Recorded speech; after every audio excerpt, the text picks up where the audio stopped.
இயக்குனர் ஜெய சதீஷன் நாகேஸ்வரன் இயக்கத்தில் ஜெய் ஆகாஷ் பிலிம்ஸ் தயாரிப்பு நிறுவனம் தயாரித்திருக்கும் படம் ஜெய் விஜயம். இதில் ஜெய் ஆகாஷ், அக்ஷயா கண்டமுத்து மற்றும் பலர் நடித்துள்ளனர். ஜெய் விஜயம் படத்தினுடைய ஆடியோ மற்றும் ட்ரெய்லர் லான்ச் பிரஸ் மீட் சமீபத்தில் நடந்திருக்கு.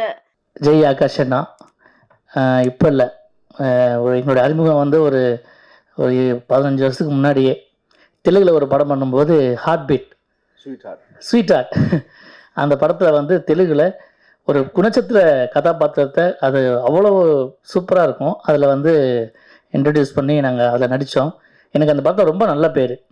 தமிழில் கூட அது வரப்போகுது.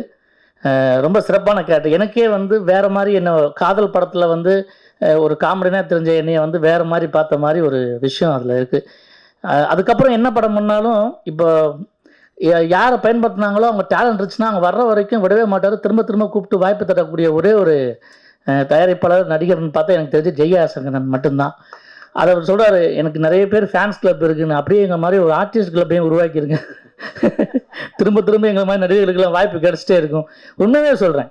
அவர் படங்கள்லாம் பார்த்தீங்கன்னா திரும்ப திரும்ப அந்த அவங்கள வந்து என்ன பண்ணுவாங்கன்னா, ஒரு படம் பண்ணோன்னா சரி போதும், இந்த படத்துலையாவது கொஞ்சம் நல்லா தெரிஞ்ச நடிகர்களில் போடுவோம் அப்படின்னு சொல்லி அதை யோசிப்பாங்க. ஆனால் அப்படி கிடையாது. ஒரு சின்ன கேரக்டர் இருந்தாலும் அதை கூப்பிட்டு பண்ணுற ஒரு விஷயம் வந்து அண்ணனோடது ரொம்ப நேர்த்தியாக இருக்கும், கரெக்டாக இருக்கும். சின்ன ஆர்டிஸ்ட் பெரிய எனக்கு கேட்டால் பெரிய நடிகன் சின்ன நடிகன்னு கிடையவே கிடையாது. நடிகன்னா நடிகன், அவ்வளோதான்.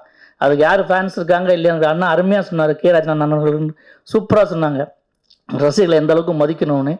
அதை வந்து இதுதான் உண்மையிலேயே நான் சினிமாவில் வந்து நான் பார்த்த வரைக்கும் ரசிகர்களை மேடைக்கு அழைத்து அவங்கள வந்து அழகு பார்த்த ஒரே ஒரு நடிகர் பார்த்தீங்கன்னா ஆகாஷன் அவர்கள் தான். அதுக்காக நான் ரொம்ப நன்றி சொல்லிக்கிறேன் என்னுடைய சார்பாக. நான் வந்து சும்மாவே ஆடுவோம்னு 2வது படம் ஒன்று இயக்கும்போது இதே மாதிரி நடிகனுக்கும் ரசிகனுக்கும் ஒரு மோதல் ஏற்படும். அப்போ அவங்க கேட்பாங்க, சினிமானா ஒன்றும் சும்மா இல்லைடா, ஆனால் யார் சினிமாவில் உங்களுக்குலாம் பெரியாளாக்குறது அப்படின்னு ரசிகன் ஒரு வார்த்தை பேசுவான். நீ என்ன சாதி, என்ன மதம், என்ன குலம், என்ன மொழி பேசுகிறவன்னு தெரியாமல் உன் படத்தை வந்து உன்னைய நான் வந்து என்னுடைய நான் கஷ்டப்பட்டு சம்பாதிச்ச பணத்தில் கொஞ்சம் எடுத்துகிட்டு வந்து ஒரு டிக்கெட் வாங்கி படம் பார்க்க வர்றேன்னே, நான் தான் அவங்க முதலாளி அப்படின்னு சொல்லி ஒரு வசனம் வரும்.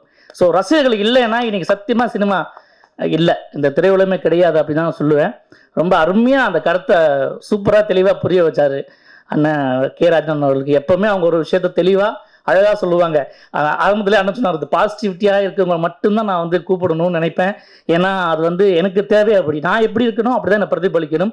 இந்த மேடையை இன்னொரு மேடையாக மாற்றக்கூடாது அப்படிங்கிறது, அவங்களுக்கான சொந்த விஷயமா மாற்றக்கூடாது அப்படிங்கிறதுல ரொம்ப தெளிவாக இருப்பார். ஏன்னா அதுதான் அவர்.